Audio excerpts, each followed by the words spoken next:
পুরুষোত্তমম সকল ইষ্টপ্রাণ দাদা ও মায়েদের জানাই আন্তরিক জয়গুরু। তো ভিডিওটি আমি এখান দিয়ে আজকে শুরু করছি।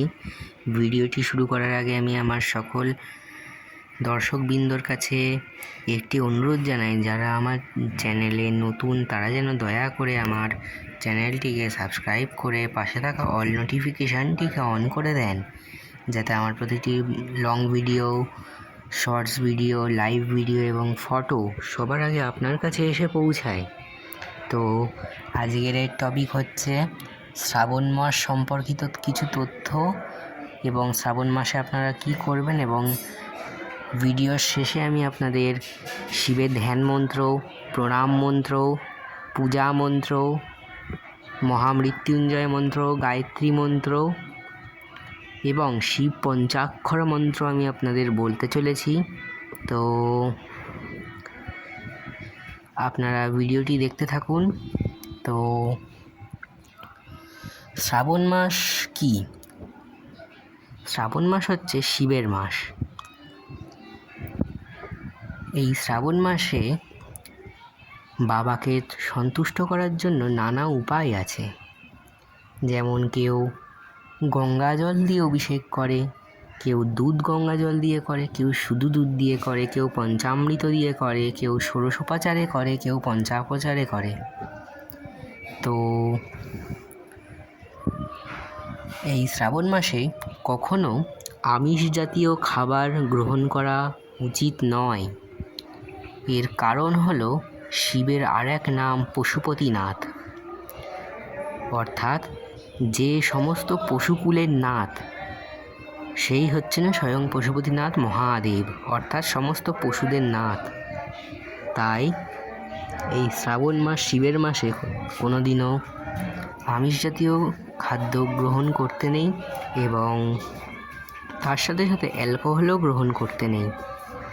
অ্যালকোহল এবং আমিষ জাতীয় খাবার নিষিদ্ধ। চুল, দাড়ি, নখ ইত্যাদি কাটাও নিষিদ্ধ। এবার যদি আপনারা বলেন যে আমরা অ্যালকোহল কেন খাবো না, বাবা খেয়েছে আমরা কেন খাবো না, সেটার উত্তরে বাবা মহাদেব তো বিষও খেয়েছিলেন। তাহলে আপনারা খান, পারবেন কি খেতে? পারবেন না। তাছাড়া আমরা বাবাকে নেশাদ্রব্য দিই, তার কারণ যারা প্রকৃত জ্ঞানী আছেন তারা জানেন।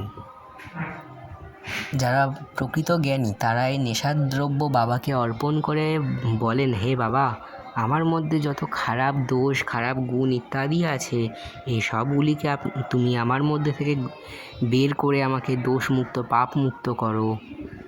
এই কারণেই বাবাকে নেশাদ্রব্য দেয়া হয়।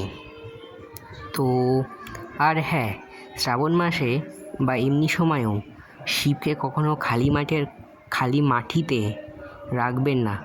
পাথর বাটি বা ধাতু তৈরি কোনো পাত্রের উপরে রাখবেন। কখনো শিবকে একা রাখবেন না। শিবের গলায় ধাতুর তৈরি সাপ, পাশে নন্দী মহারাজ, দেবী পার্বতী, গণেশ এদেরকে রাখবেন। শিবকে কখনো অন্ধকারাচ্ছন্ন জায়গায় রাখবেন না, বন্ধ ঘরে রাখবেন না,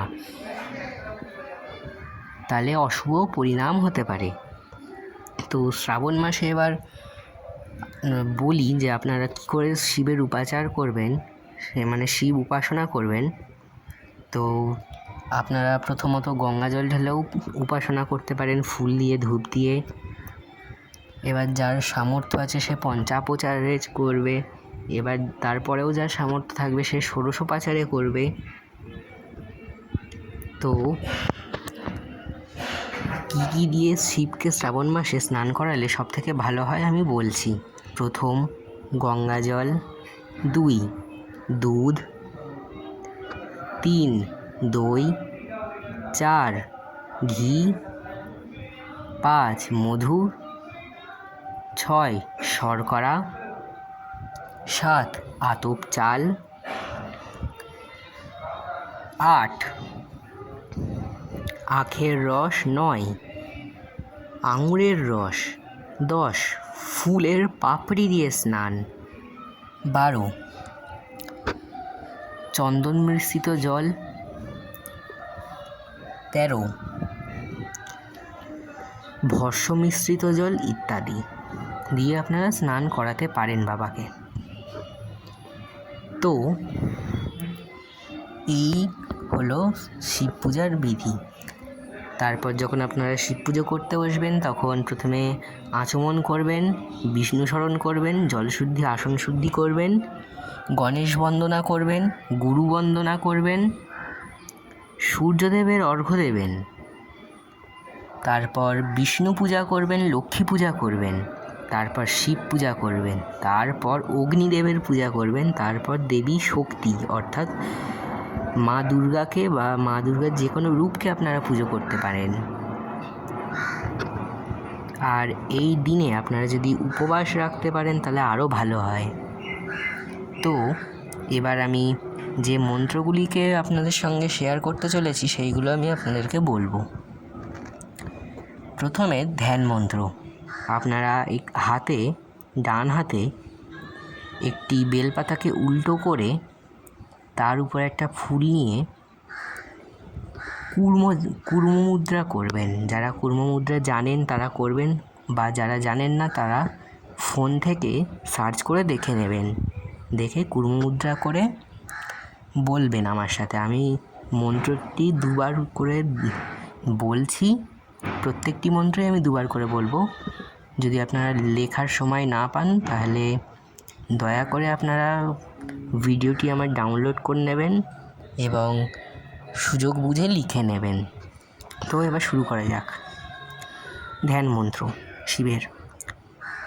ওম ধায় নিত্যং মহেশং রজতগিরিনিভং চারুচন্দ্রাবতംশং রত্নাকল্পোজ্জ্বলঙ্গম परशुमृगवराभीतिहस्तं प्रसन्नं पद्मासीनसमान्तास्तुतबलव्यग्रकृतिं वसानं विश्वाद्यं विश्वबीजं निखिलभयहरं पञ्चवक्त्रं त्रिनेत्रं।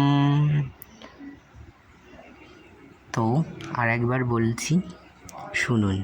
ওম ধায় নিত্যং মহেশং রজতগিরিনিভং চারুচন্দ্রাবতংশং রত্নাকল্পোজ্জ্বলঙ্গম परशुमृगवराभीतिहस्तं प्रसन्नं पद्मासीनसमान्त्यस्तुतबलव्यग्रकृतिं वसानं विश्वद्यं विश्वबीजं निखिलभयहरं पञ्चवक्त्रं त्रिनेत्रं।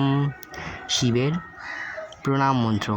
ওম নমস্তে বিরূপাক্ষে নমস্তে ঋব্বচক্ষুষে নমঃ পিনাকহস্তায় বজ্রহস্তায় वै नमो नमस्ते त्रिशूलहस्ताय दण्डपाशाशिपतये नमो नमस्ते त्रैलोक्यनाथाय भूतनाथाय पतये नमो। ओम नमः शिवाय शान्ताय कारणत्राय हेतवे निवेदयामि चात्मनां ताङ्गतीत परमेश्वरं। আর একবার বলছি। ओम नमस्ते विरूपाक्षे नमस्ते ऋभचक्षुषे नमः पिनाकहस्ताय वज्रहस्ताय वै नमो नमस्ते त्रिशूलहस्ताय दण्डपाशाशिपतये नमो नमस्ते त्रैलोक्यनाथाय भूतनाथाय पतये नमो नमः शिवाय शान्ताय कारणत्राय हेतवे निवेदयामि चात्मनां ताङ्गति परमेश्वराय। এবার শিবের গায়ত্রী মন্ত্র। ओम तत्पुरुषाय विद्महे महादेवाय धीमहि तन्नः रुद्रः प्रचोदयात्। আরেকবার বলছি। ओम तत्पुरुषाय विद्महे महादेवाय धीमहि तन्नः रुद्रः प्रचोदयात्। শিবের মহামৃত্যুঞ্জয় মন্ত্র। এই মন্ত্রটি আপনারা সকলেই জানেন প্রায়, তাও যারা জানেন না তাদেরকে আমি বলে দিচ্ছি। ওম ত্র্যম্বকম যজামহে সুগন্ধিম পুষ্টিবর্ধনম মারুকমিব বন্দনান মৃত্যুমুক্ষীমামৃতাৎ। ওম ত্র্যম্বকম যজামহে সুগন্ধিম পুষ্টিবর্ধনম মারুকমিব বন্দনান মৃত্যুমুক্ষীমামৃতাৎ। শিবের পূজা মন্ত্র। ওম নমঃ শিবায়, ওম নমঃ শিবায়। শিবের পঞ্চাক্ষর মন্ত্র। ওম তো বন্ধুরা, আজকের ভিডিও এই পর্যন্তই। দেখা হচ্ছে পরবর্তী ভিডিওতে। ততক্ষণের জন্য টাটা। দেখা হচ্ছে শনি পূজার বিধি নিয়ে। টাটা।